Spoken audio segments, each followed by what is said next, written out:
Assalamualaikum warahmatullahi wabarakatuh. Perkenalkan, saya Almeda Khotimah dari Prodi Pendidikan Bahasa Indonesia kelas B angkatan 2019. Di sini saya akan membahas materi tentang ketidaklangsungan ekspresi puisi. Dipandang dari sudut sastra, bahasa merupakan sistem tanda tingkat pertama dan sastra merupakan sistem tanda kedua. Dari konvensi bahasa dan konvensi sastra terdapat konvensi tambahan. Konvensi tambahan tersebut diantaranya adalah bahasa kiasan, persajakan, pembagian bait, bahkan perloncetan bans dan tipografi.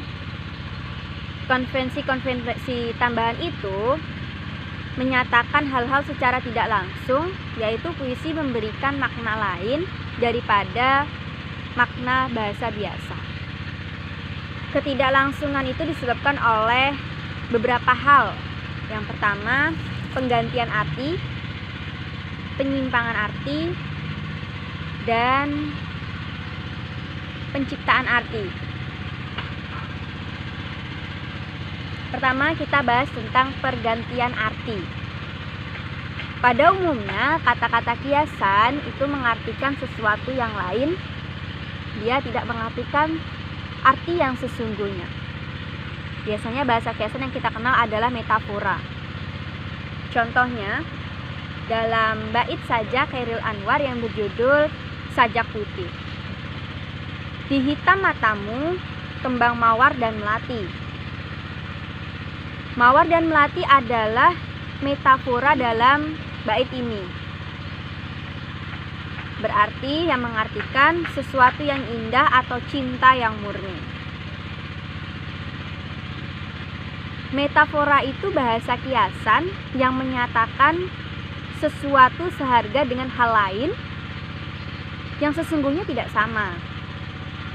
Secara umum, dalam pembicaraan puisi, bahasa kiasan seperti perbandingan, personifikasi, sinekdok, dan metonimi itu bisa disebut saja dengan metafora, meskipun sesungguhnya metafora itu berbeda dengan kiasan yang lain, mempunyai sifat sendiri.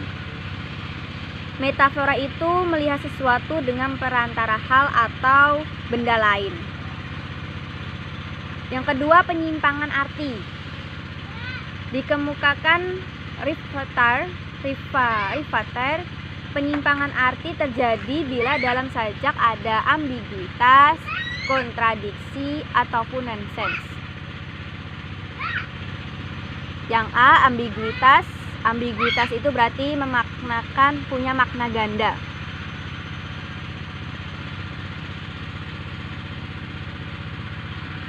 Bisa kita ambil contoh dalam bait sajak Chairil Anwar yang berjudul Sajak Putih. Hidup dari hidupku, pintu terbuka. Selama matamu bagiku menengadah. Ini dapat dinafsirkan dengan arti ganda bahwa si aku akan selalu ada jalan keluar, ada harapan-harapan, atau kegairahan selama kekasihnya masih suka memandang dia, masih mencintainya, masih setia kepadanya. Yang B, kontradiksi.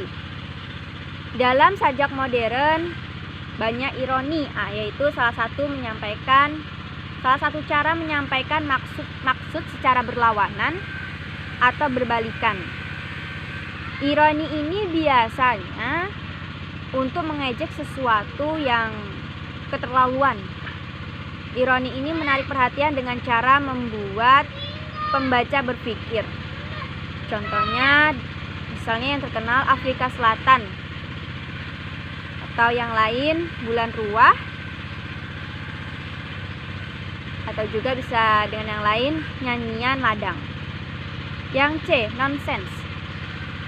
Nonsens merupakan bentuk kata-kata yang secara linguistik tidak mempunyai arti sebab tidak terdapat dalam kosakata.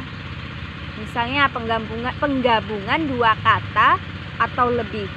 Contohnya sesi saupi, sepi, saupi. Di situ arti kata sepi dan pisau digabungkan hingga terjadi makna sepi seperti pisau yang menusuk. Sepi, saupi. D. Penciptaan arti. Terjadi penciptaan arti bila ruang teks berlaku sebagai prinsip pengorganisasian untuk membuat tanda-tanda yang keluar dari hal-hal ketatabahasaan yang secara linguistik tidak ada artinya. Misalnya, simetri, rima, ejembemen, atau ekuivalensi makna di antara persamaan posisi dalam bait. Dalam puisi sering terdapat keseimbangan berupa persejajaran arti antara bait-bait atau baris-baris dalam bait. Persamaan posisi itu misalnya tampak dalam sajak pantun atau yang semacam pantun. Semua tanda di luar kebahasaan itu menciptakan makna di luar ketatabahasaan. Misalnya makna yang mengeras, intensitas arti, dan kejelasan yang diciptakan oleh ulangan bunyi dan paralelisme. Misalnya pada bait sajak Renandra, elang yang gugur tergeletak, elang yang tergugur terrebah, satu harapku pada anak, ingatkan pulang apabila lelah. Dalam bait sajak itu ada persejajaran. Bentuk menimbulkan persejajaran arti bahwa bagaimanapun hebatnya elang, sekali-kali ia gugur tergeletak dan terrebah, begitu juga si anak akan lelah juga dan ingatlah untuk kembali pulang.